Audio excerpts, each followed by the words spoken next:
Live television is not easy. It looks easy when you're sitting at home watching TV, turning channels, watching commercials. Everything's perfect.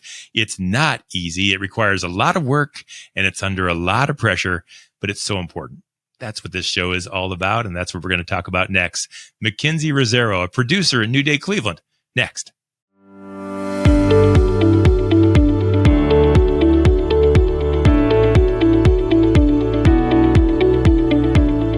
The heat is on. Let's get cooking. This is Purpose Under Pressure. It's a podcast about people, business folk, just like you and me. We get up out of bed, we put our feet on the floor, we go to work on purpose to try to accomplish something, to do something that maybe we were made to do.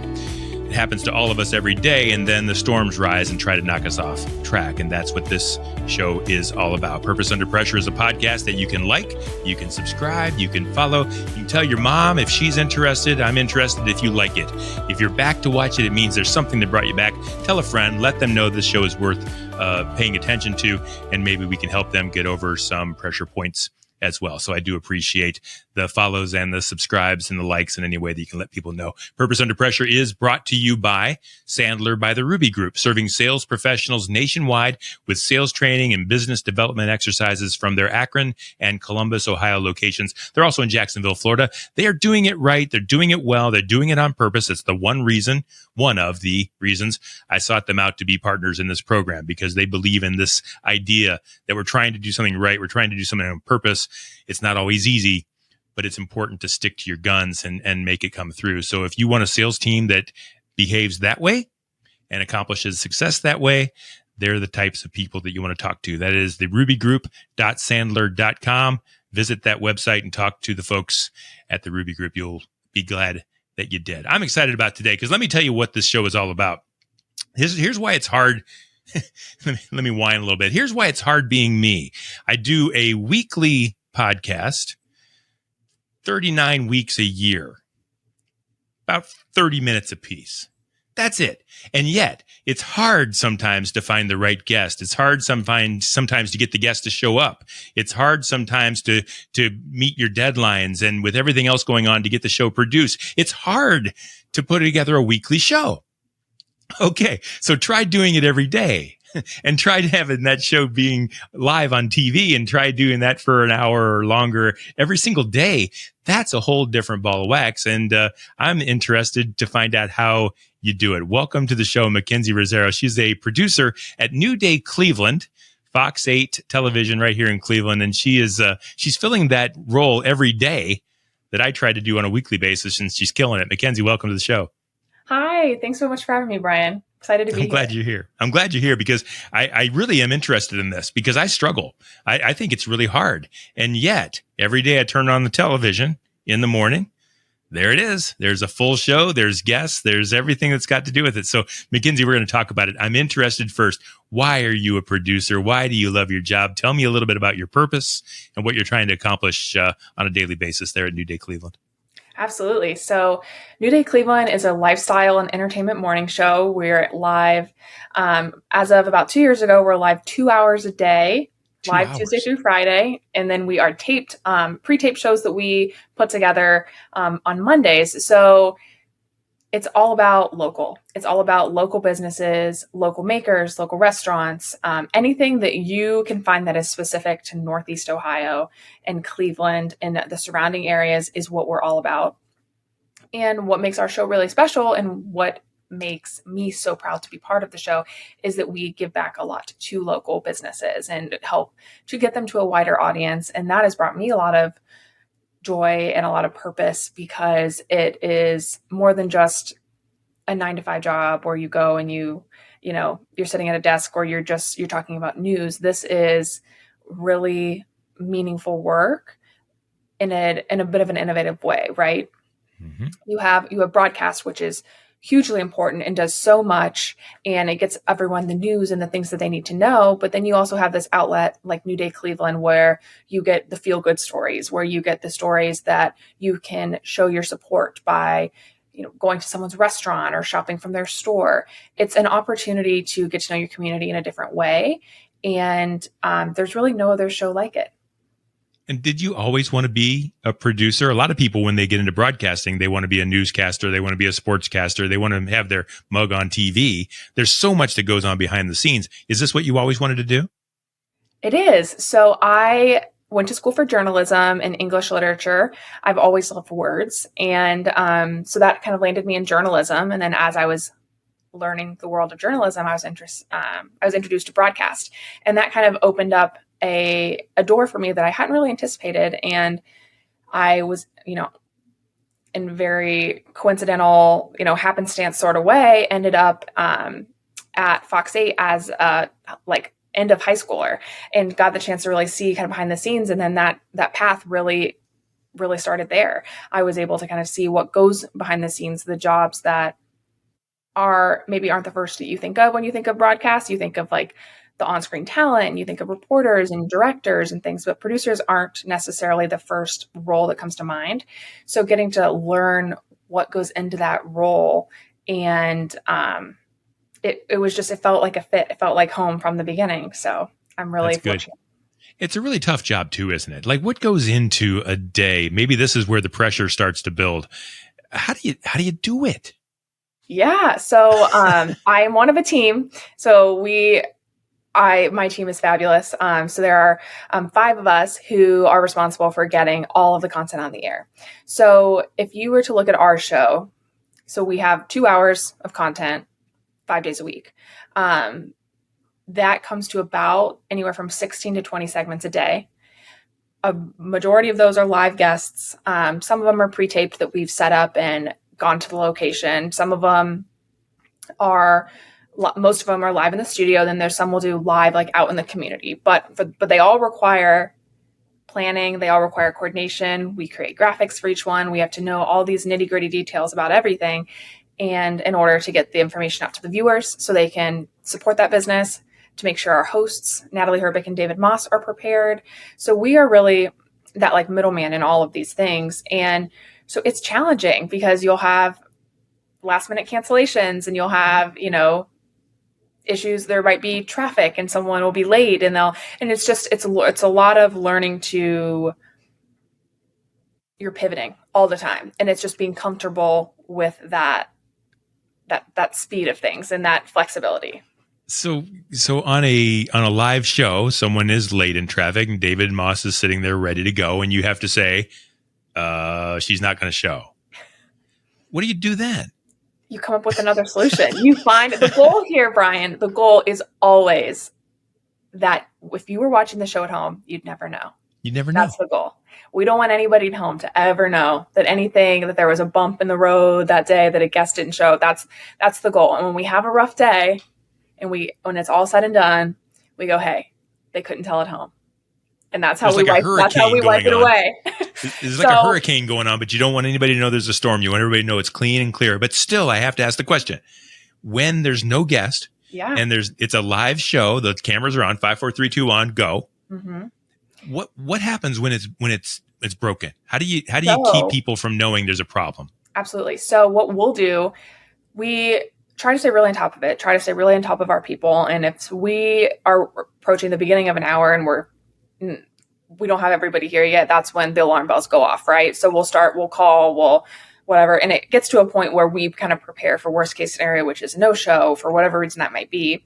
Okay. And we use this pre-tip content that we kind of have prepared for these sort of situations. Okay. So we'll have, maybe we went to Fiona's Cafe in Willoughby, right? And I was there. I was like, I was there, we haven't rerun that in a long time. We'll drop in and it'll be a rerun, or we'll take something for the next day.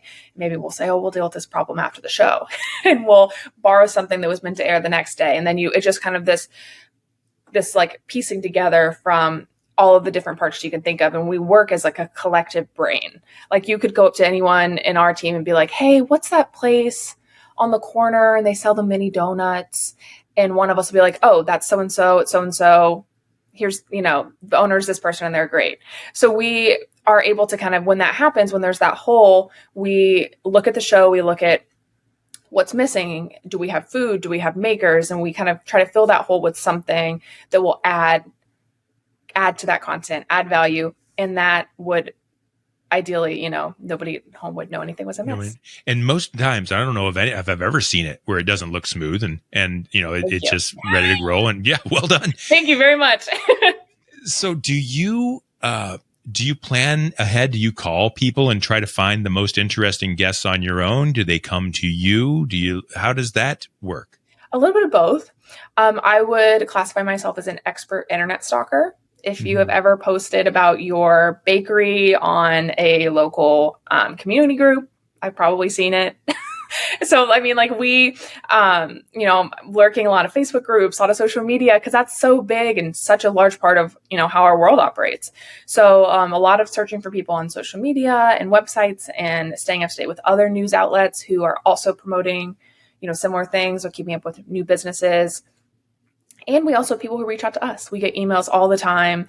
And one of the most valuable contacts, honestly, is past guests who will say, hey, I've got this friend who started this business. You should check them out. Or, I have a really good story that I think you'd like. And 9 times out of 10, it does work out. So it's all about really knowing the community and knowing the people in the community. And they, are a huge part of the community themselves. They are the community. So they tend to know each other.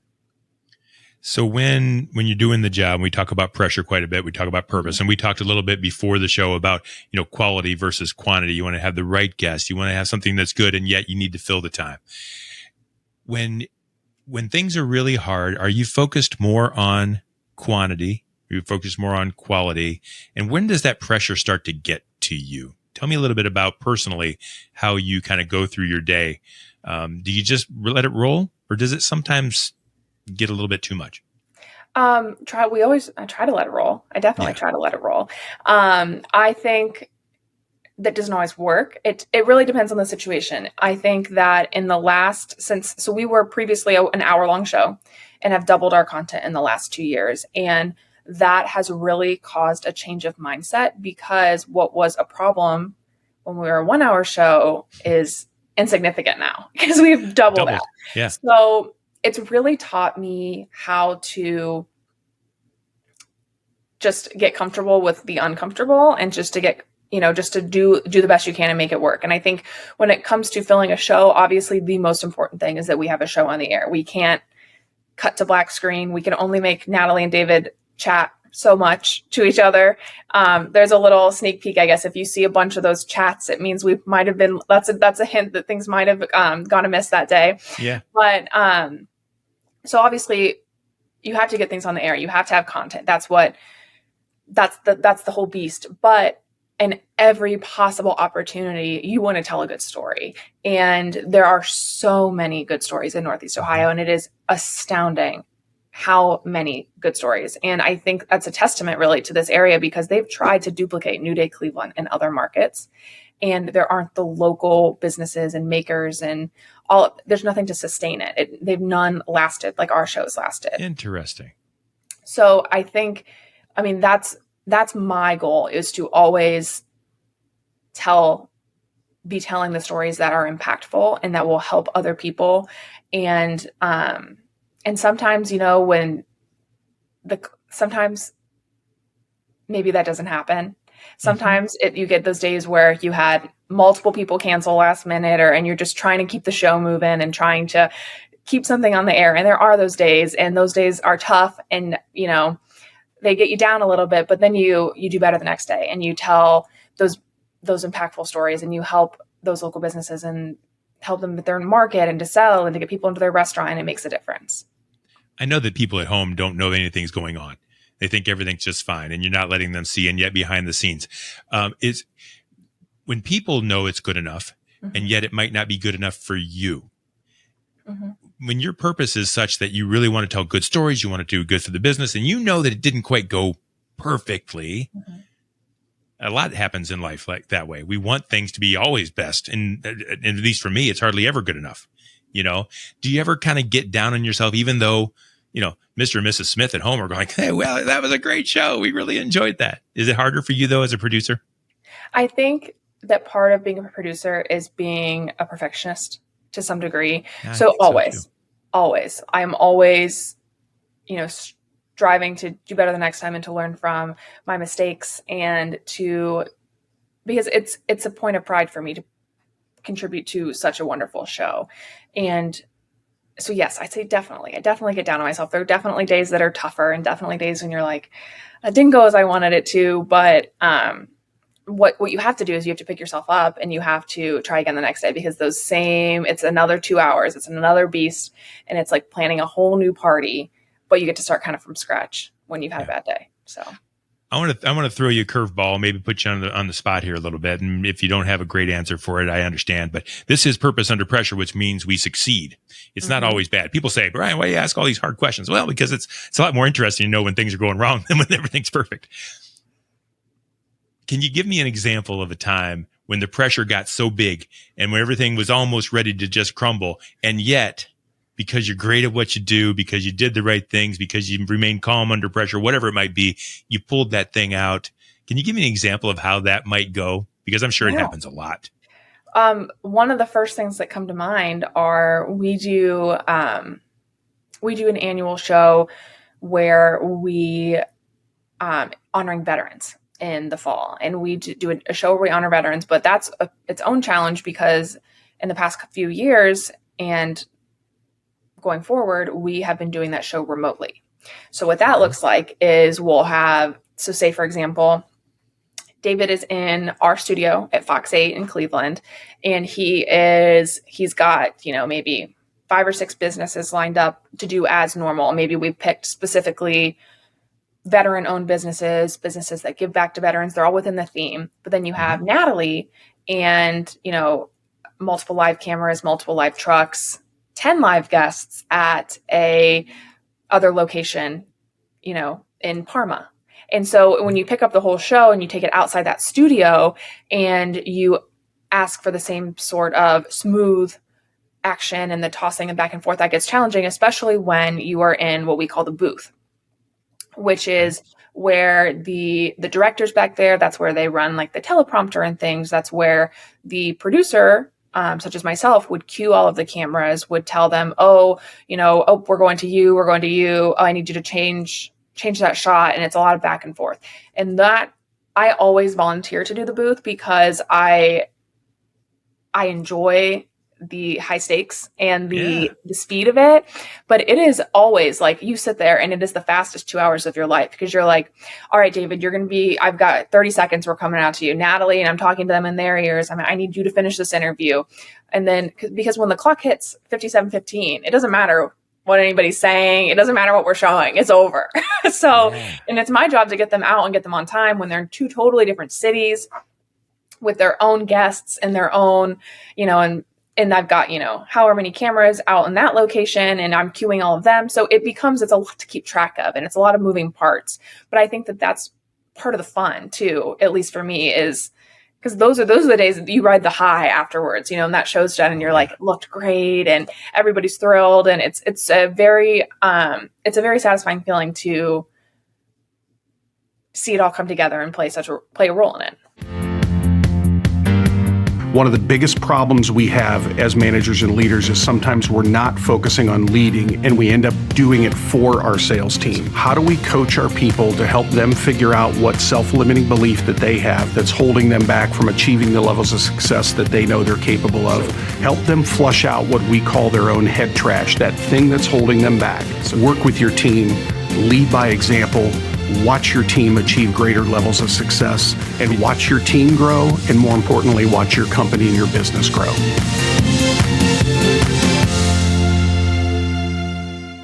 Yeah. Is there ever, I'm thinking there's hosts and there's guests and there's directors and there's cameramen and people and is everybody on the same team? Is there ever,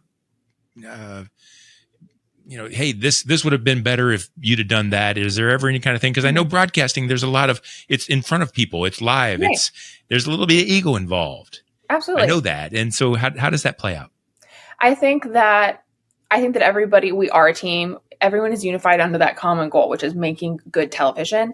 I think where it gets tricky is that everyone has different priorities, right? Because everyone has different responsibilities. So whereas my goal is to, tell the stories and get the content on the air, very broadly speaking. You have the photographers who want to get their priorities. They want to get the best shots. They want to be, when so-and-so is ready to talk about the sugar cookie, they have a shot of the sugar cookie. Or if someone is whoever's doing the microphones, and if they have to balance sometimes those roles where they're doing the microphones and operating our fourth camera, so I think that's where things get tricky, is that less so there are egos involved, at least in my experience, and more so that everyone has their own area of expertise that they're trying to master. And those sometimes it's, you're running into people. We're wheeling this table out while someone's running through with their microphone, it's a very high traffic. Yeah. Those commercial breaks are very high traffic times when everyone's trying to do whatever their responsibility is. So I think that that's really where it gets challenging at times, but it's all in pursuit of a common goal.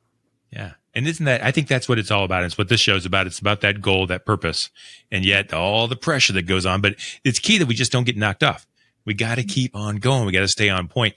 So let's change the topic just a little bit. I'm interested in the future, and I know how expensive content creation is. There's a reason no one else is doing this, or you're one of the few. And I love that you bumped it up for 2 hours. I mean, the owners there could put an infomercial in there. I mean, you could do things that, but bless you guys for doing that and staying local and keeping that going.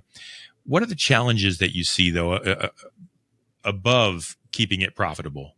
But what are the challenges that you see in the future that are going to impact the way you produce a live television show every single day in a market like this? I think first and foremost, it's the businesses. We couldn't do this without the businesses and the makers to sustain it. I think that a challenge that we've run into is keeping the content fresh. We try to, if we have, say, one business, we want to spread out visits they have. So when they come on one time and the next time when they come on, we don't want to talk about the same thing. We want it to feel fresh and feel different every time. And I think that is continually the challenge. We'll have brainstorms with my team of producers. We'll have brainstorms, and we'll sit there and be like, okay, are there any national holidays coming up? When's National Pizza Day? When's, National Love Your Dog Day, or whatever it is. And we'll plan these themed weeks and things to try to keep it fresh and try to play on the trends and whatever is going on, because that is the challenge as we go forward and as we our show continues to grow and evolve, is to how to stay current to what people are interested in and what people are interested in watching, and how to give them an angle that they haven't seen before. So I think that is an ongoing challenge. And then just finding the right people, that's a lot of searching. I spend a lot of my day Googling and searching for, the right guest with the right business and the right purpose that's a good fit.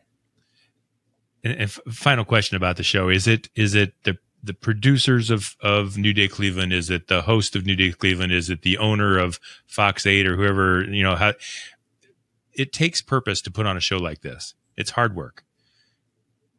Who's pushing this? Who's got the vision? Whose purpose is this show? Is it the networks? Is it everybody? How does that work? It's a good question, Brian.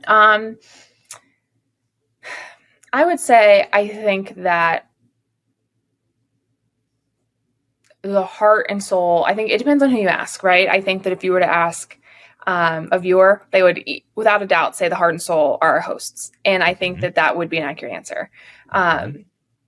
Natalie and David are wonderful people, and they love this community dearly, and they do a lot for it. I think if you were to ask, I think us as producers, we know the show. There's one, our executive producer comes to mind specifically. She's been on the show since it started. When I mentioned before the brain, she is a large portion of that brain. And we know inside and out. And I look up to her a lot because, she is such an integral part of the show, and she's part of, what keeps us running and keeps us moving. And I think that as I, grow in my time with the show, I am becoming and understanding more of those integral pieces that keep everything moving along and keep our show together. But I think it's I think it's a group effort. And I think that there are so many pieces, because like you can have a producer, but you can't have a show without a photographer. You can't have a show without someone doing audio. Like there are so many different, and you have to have a viewer. You have to have a viewer. Otherwise there's no point. So I think that it takes a village, as cliche as it is to say. No, it's okay. And it's a tough question. It's a hard one to answer. I think I want to just give a shout out to whoever, and I don't know enough about the backbone of, how the TV8 works or Fox 8 works. But the commitment to doing something local is so amazing and so huge. And it's one that most big businesses are shirking across the country, especially in smaller communities. Cleveland's no longer a huge city. It's definitely not a small town, but someone with less purpose could say, okay, enough. This is too much work. And yet they're holding steady, and they're holding true to something that's very important to Cleveland, very important to the viewers, very important to, broadcasting in general is just gone so corporate money. And yet someone somewhere, maybe you mentioned them, but someone somewhere is saying there's more important things. And we're going to stick to our purpose. And so I think that's really important. And I congratulate whoever it is that needs to be congratulated, because it's really important that people like that stick to their guns and keep things local where they can. So I would absolutely agree. I would say that it definitely takes a lot of courage, because there's a lot of risk involved in taking 2 hours of your channel's airtime and committing it to a local show. And I think that for me, I see the rewards of it so frequently. And it is just absolutely the best feeling in the world when, you'll have, if say we're live somewhere, right? We're watching, we've got a photographer out in whatever store, wherever, and the segment's not even over and their phones won't stop ringing. Because viewers are calling, or you'll have someone will wheel their table out after their segment and they'll be like, oh my gosh, I already got like this many orders. And it's just because this is like their livelihood, and this is their purpose, is to do these things and, to give back in whatever way that is, and to be just a vehicle for that success of theirs, and to just be a part of that journey for them is so rewarding. And it is. And I think that's why it's so important, because to shop local and to do these local things and promote these local businesses, because the community and the viewers, they want to support these people. They just need to know who they are. And so by just shining that light, and helping to put these people in front of a larger audience, it makes such a difference. And I think that's not something you can replicate with a national show, with or any other programming like that. It doesn't work the same way. I love that you see that. I'm glad that that's the idea behind the show, and that's the kind of passion that you're putting towards it. I have one final question for you, Mackenzie. When at the end of the day, when you're kind of looking at the ceiling, are you most proud of the show that you put together today, or are you already looking forward to doing something great tomorrow? I think I give the show that happened today its moment. I think when you're wrapping up the show and we're like, oh, good show, that was great, whatever it is that we say, but your mind immediately is ready for the next one. So I think that it's always, you're always thinking about tomorrow. I never know what day it is, because my brain's never focused on today. So I think that though it's always, you got to take those moments and be happy and really absorb a good show or a good day or a good segment or whatever it was. But I think that tomorrow's waiting and there's another good show to be had. Boy, isn't that an analogy for life right there? Anybody listening out there, whether you're a producer or not, tomorrow's waiting. There's a show to be had. Go get it and turn it on and take it live. So I love that. Mackenzie, if someone wanted to reach out to you, and man, I can't imagine someone not wanting to reach out to you. It's great exposure for a potential business or a person. It's a great opportunity for them to tell their story, but it also helps you a bunch because you're able to find good people. So how would someone get in touch with you if they wanted to talk about anything that we've talked about today, including being maybe a segment on New Day? Yeah, absolutely. Anybody could send me an email, Mackenzie@MackenzieRossero.com. I'm so glad you did the show with me today. I met you through another former guest of one of my podcasts before, and you just struck me as someone that just oozed passion and purpose, and you had that big smile, and I was like, I think there's something here, and there was. And I thank you for sharing your story. I really do appreciate everything you do. I love the local aspect. I love that you're keeping it going, and thanks for showing me too that my job is a lot easier than yours. I appreciate that too. Thank you, Brian. I am flattered to have been on the show, so thank you so much. No, you're well worth it. Nice story. And I, for anybody that's out there as a young professional that's looking to do something great, I want you to look at Mackenzie and realize that I can do anything. I don't have to go everywhere else to do anything. I can do it right here at home. I can make a difference. I can make an impact. There's a lot of opportunities. And, for viewers that are watching, know that there's good people behind the things that they're doing. And if you're trying to do something great in your life, do it. Just like Mackenzie's doing it. I love that. Turn the show on. I love that. There's a show to be made. So that's Mackenzie Rossero. She's a producer at New Day Cleveland for Fox 8 Television in Cleveland, Ohio. She's my guest on Purpose Under Pressure, and thank you to her. It's brought to you by Sandler, by the Ruby Group. Sellers are under pressure to perform. Sandler helps you to succeed on purpose. You'll find all past episodes of Purpose Under Pressure at brianmediastrategies.com/podcast and wherever you stream your favorite shows. We do this every week, and we will see you next time on Purpose.